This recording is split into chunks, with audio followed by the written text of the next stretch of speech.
historia de Marvel. Claro, Marvel es de los superhéroes, de Capitán América, Hulk, Thor y todos esos.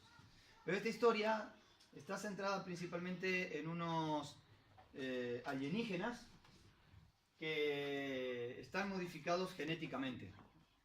Y bueno, obviamente todo, como estas series, el fin es dominar el mundo a través de la mutación genética de las personas para que se transformen en alienígenas. Y pensaba en este pasaje de Hebreos 11, donde empieza a hablar acerca de un montón de personajes que por la fe hicieron cosas extraordinarias.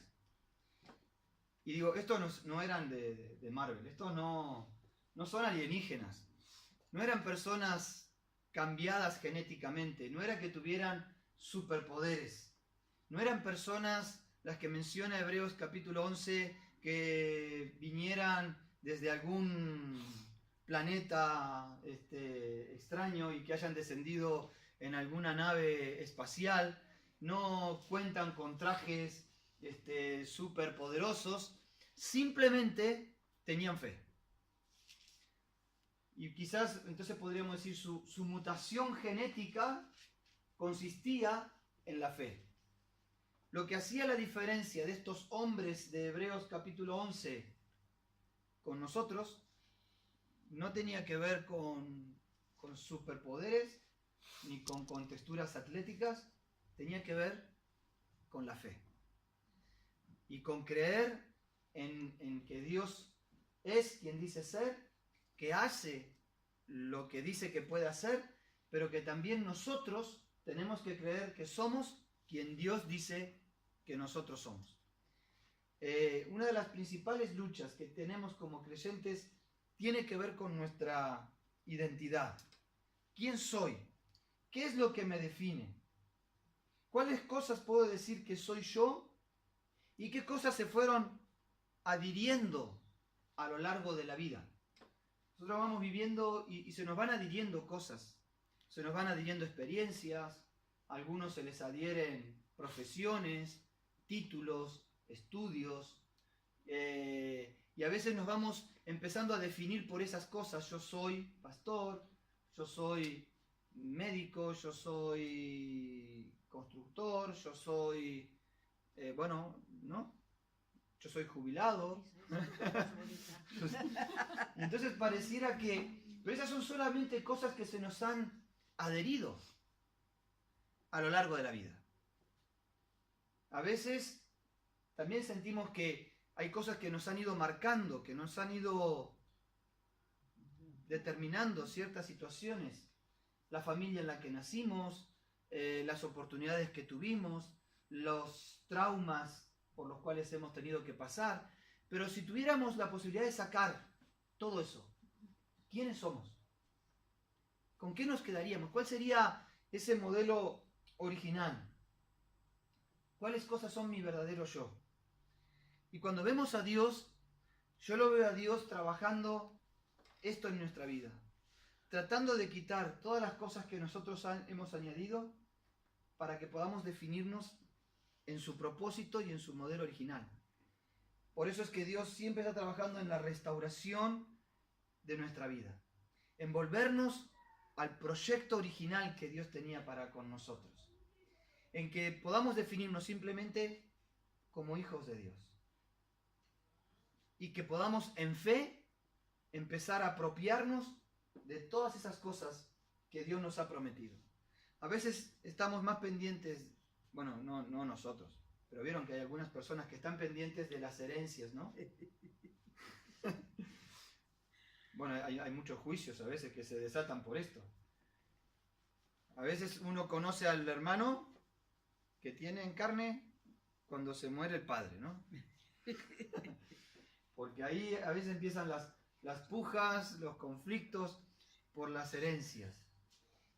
Pero cuando pensamos en nosotros como hijos de Dios, somos copartícipes de la herencia de Dios para con nosotros. Somos coherederos con Cristo. Y entonces nos encontramos aquí una serie de hombres que obviamente tienen como propósito dejarnos enseñanza de lo que es vivir en fe, de lo que implica que yo pueda tener una vida que anda por fe.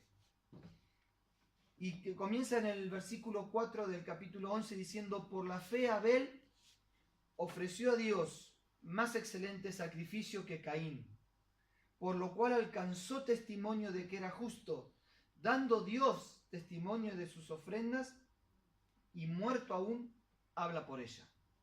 Por la fe Enoc fue traspuesto para no haber muerte, y no fallado, porque lo traspuso Dios, y antes que fuese traspuesto tuvo testimonio de haber agradado a Dios. Vamos a pararnos aquí para pensar en estos dos primeros personajes, ¿no? A mí me gusta pensar a veces, imaginarlo como un desfile allí en donde dice, bueno, y ahora Abel, ¿no? Y pasa Abel y todos van ahí mirando lo que la Biblia dice de Abel. El primer personaje que aparece allí es él. Y lo primero que aparece de Abel es que su ofrenda fue aceptada por Dios. ¿Por qué?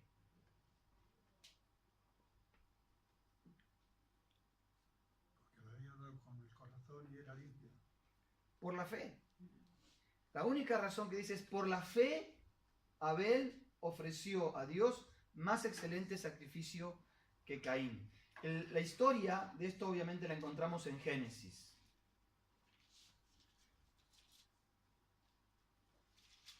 En el Génesis capítulo 4, allí encontramos esta historia de Abel y obviamente también de Caín.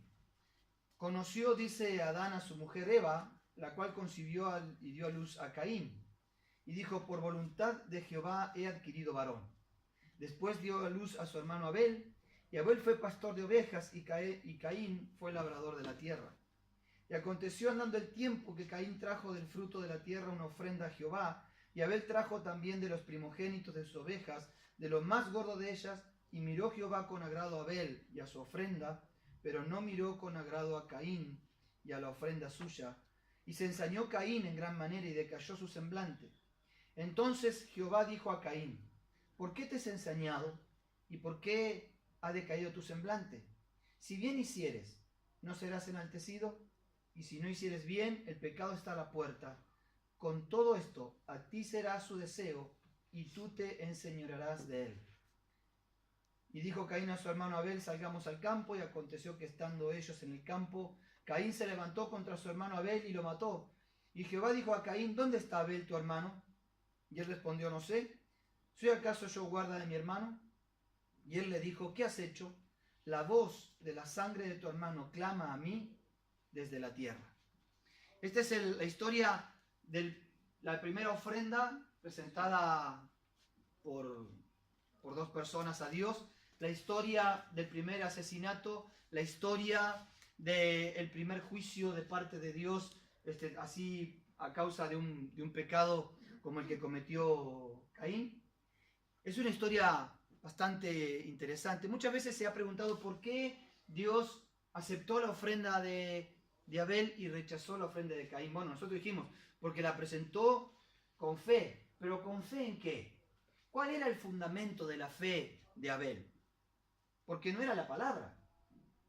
Para Abel no estaba todavía la ley. No existía todavía las ordenanzas que Dios dio muchos años después a Moisés en el monte Sinaí. ¿Por qué Abel ofreció un sacrificio de sus animales y fue acepto delante de Dios, y Caín, que presentó también el fruto de su trabajo, porque él era quien labraba la tierra, no fue presentado?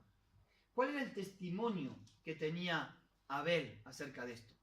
Bueno, sin lugar a dudas, era el testimonio de sus propios padres. Era el testimonio que había recogido de Adán y de Eva. Adán y Eva tenían una experiencia en sus vidas. Una experiencia que los había marcado definitivamente. Una experiencia que les había estipulado que la muerte estaba ya ceñida sobre ellos. Ellos habían experimentado lo que era desobedecer a Dios y lo que significó eso para ellos. El día que comieres de este árbol ciertamente morirán. Ellos habían experimentado la vergüenza, el dolor, la separación de Dios. Adán y Eva habían experimentado lo que era estar lejos de la presencia de Dios. escondidos en la presencia de Dios y la vergüenza de estar desnudos delante de Dios. Pero también habían experimentado la misericordia y el favor de Dios. Cuando Dios les vistió con pieles de animales. Y allí es el testimonio. El primer sacrificio fue el que Dios mismo hizo por eso, con esos animales, para cubrir la desnudez de Adán y Eva. Por eso es que después, a lo largo de la historia, antes de la ley, todos aquellos que querían adorar a Dios, que querían agradar a Dios, que se presentaban delante de Dios, hacían un sacrificio. ¿Por qué lo hacían si no estaba estipulado en la ley? Lo hacían por ese testimonio de la misericordia de Dios expresado en aquellos originales, Adán y Eva. Así que yo me imagino esto, quizás es un poco de licencia literaria en esto, pero lo cierto es que Abel, cuando tuvo que presentar una ofrenda delante de Dios, decidió que fuera una ofrenda de un sacrificio. Decidió que fuera la entrega de un inocente lo que se presentara delante del altar. Y tuvo fe en esa ofrenda de que eso era lo que agradaba a Dios.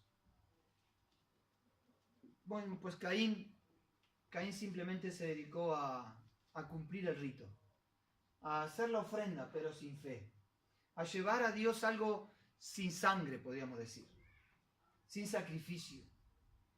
Algo que me llama la atención a veces cuando voy ahí a lo de Ufi, que tiene su huerto, ¿no? Y una de las cosas que tiene el huerto es la selga, ¿no? Tiene esa selga ahí, luchándola con los caracoles, pero bueno, ahí está la selga. Pero una de las cosas que tiene de interesante la selga es que tú la cortas para hacerla, ¿y qué ocurre? Vuelve a crecer. Vuelve a crecer. Tú cortas la selga y vuelve a crecer. Tú arrancas unas peras y el otro año vuelve a crecer. Es como que no hay un sacrificio. Ahora tú ofrendas un lechazo y ese no vuelve a crecer. Ofrendas un cordero y no vuelve a crecer. Y creo que esa era parte de esta diferencia, ¿no? Esta ofrenda que hace Abel era la ofrenda de lo que ya no se puede recuperar, de lo que ya no volverá a crecer. Era la ofrenda de lo inocente por el testimonio dado por sus padres. Y dice que en Hebreos capítulo 12, versículo 24,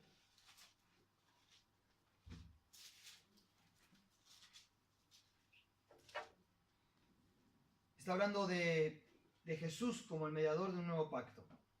Y dice a Jesús el mediador de un nuevo pacto y a la sangre rociada que habla mejor que la de Abel. Es interesante porque aquí hay, bueno, como dos interpretaciones. Unos dicen que es la propia sangre de Abel y otro es la sangre que Abel ofreció en el sacrificio. Pero sea lo que sea, lo cierto es que sin sangre no había pacto. Y en la sangre de Jesús hay un nuevo pacto. Y en ese nuevo pacto, si Abel por la fe pudo ofrecer un sacrificio agradable a Dios, hoy nuestro sacrificio ya no es de animales, sino es el sacrificio de alabanza de labios que confiesan su nombre. Hoy nuestro sacrificio es en fe, aceptando la obra que Jesús hizo con nosotros en un nuevo pacto. Y que dice 2 de Corintios capítulo 3.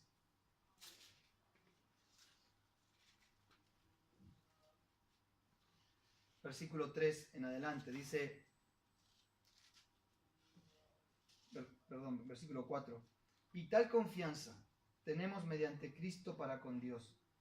No que seamos competentes por nosotros mismos para pensar algo como de nosotros mismos, sino que nuestra competencia proviene de Dios, el cual asimismo nos hizo ministros competentes de un nuevo pacto, no de la letra, sino del Espíritu. Porque la letra mata, mas el Espíritu vivifica. En esto que estamos mencionando, de cuál es mi posición por la fe, Abel ofreció un sacrificio que fue acepto delante de Dios. en un pacto hecho en sangre. Cristo nos hace a nosotros ministros competentes por un nuevo pacto, pero que también requiere de nuestra fe y también requiere de posicionarnos nosotros y de creer que Él nos ha hecho ministros competentes. ¿Qué quiere decir ser ministros de Dios? Siervos. ¿Y competentes?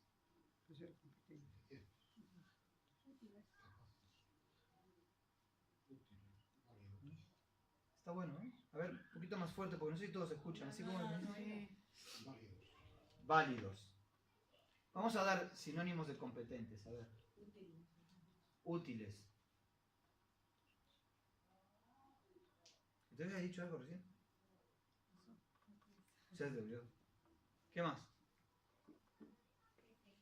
Efectivos. ¿Qué más? También dignos, ser competentes. Muy bien. Capaces. Productivos. Muy bien. Ahora, todo esto que nosotros estamos usando como sinónimos de competentes es lo que dice que Dios nos constituyó. Dios nos constituyó no solamente como ministros, sino como ministros aptos, productivos, efectivos, capaces, capacitados, aptos. Ahora, ¿así es como nosotros nos vemos? ¿Esa es nuestra posición que tomamos en Cristo o somos más de ver qué apto, capaz, productivo y todo lo demás es mi hermano que se sienta 3 bancos más atrás a la derecha, pero que a nosotros mismos nos vemos? Otra vez alguien me decía, yo no sé para qué sirvo. Y la verdad es que es triste pensar que alguien no sepa para qué sirve. O sea, que simplemente vive la vida porque tiene existencia, pero que nunca se ha definido en entender que Dios nos ha hecho ministros competentes de un nuevo pacto. Dios nos ha hecho siervos en este nuevo pacto. Y que así como por la fe Abel ofreció un excelente sacrificio, nosotros por la fe tenemos que aceptar lo que Cristo ha hecho por nosotros. Porque no hacerlo es como tomar la actitud de Caín. Yo creo que cuando nosotros no aceptamos lo que Dios ha hecho en nosotros, cuando no aceptamos la identidad que Dios nos ha dado, estamos no agradando a Dios. Pero a veces no le agradamos a Dios cuando no aplicamos nuestra fe a lo que Dios ha dicho que nosotros somos en Él. Y para Abel, bueno, esto era un poco así. Somos ministros competentes. Así que ahora te puedo decir, bueno, yo soy un ministro competente, apto, preparado, capacitado. Pero claro, pero leámoslo, ¿no? Con claridad. Dice que nuestra competencia no viene de nosotros, que nuestra competencia proviene de Dios. Que nuestra competencia no para que pensemos algo de nosotros mismos como grandes cosas. No debemos pensar de nosotros mismos más de lo que debemos pensar, pero tampoco debemos pensar menos de lo que debemos pensar. El siguiente en la lista es Enoc. Y en el caso de Enoc es interesante porque este personaje por la fe dice fue traspuesto para no ver muerte. Y no fue hallado, ni siquiera fue hallado su cuerpo, claro, si fue traspuesto, porque lo traspuso Dios y antes que fuese traspuesto tuvo testimonio de haber agradado a Dios. Por lo general nosotros, cuando pensamos en testimonio, siempre contamos nuestros testimonios de lo que Dios ha hecho con nosotros, ¿no? El testimonio lo basamos en las obras que Dios hizo con nuestra vida. Ahora, ¿sabe que Dios también da testimonio de nosotros? No solamente es que nosotros damos testimonio de la fidelidad de Dios, que Dios también quiere dar testimonio de nuestra fidelidad. ¿Quién dio testimonio de Job delante de Satanás? Dios. Fue Dios el que le dijo a Job, ¿no has visto a mi siervo Job? Dios daba testimonio de Job. Dios daba testimonio de Enoc. Dios dio testimonio de Jesús. Este es mi Hijo amado, en quien tengo complacencia. Por la fe. Cuando nosotros vivimos por la fe, Dios da testimonio. A mí me gustaría pensar que Dios da testimonio de mí. Que Dios mira y dice, bueno, a ver, miren a ese que está ahí. No es muy perfecto que digamos, pero puedo dar testimonio de cómo me ama o de cómo me sirve o de cómo camina conmigo, porque esto era en definitiva lo que Enoc tuvo como diferencia. Uno podría pensar, hay varios capítulos hablando de Moisés, varios capítulos hablando de José, varios capítulos hablando de Abraham, varios capítulos hablando, bueno, de David, de sus proezas, de Josué, de Enoc. 4 palabras. Caminó con Dios. Es todo lo que dice. Uno podría pensar que si alguien quisiera describir la fe de un hombre, hablaría de sus milagros, de sus portentos, de sus señales, de sus prodigios. Y lo único que dice de Enoc es, caminó con Dios. Allí en Génesis, capítulo 5, versículo 24. O bueno, versículo 21.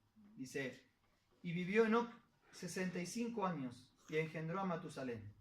Y caminó Enoc con Dios, después que engendró a Matusalén, 300 años, y engendró hijos e hijas.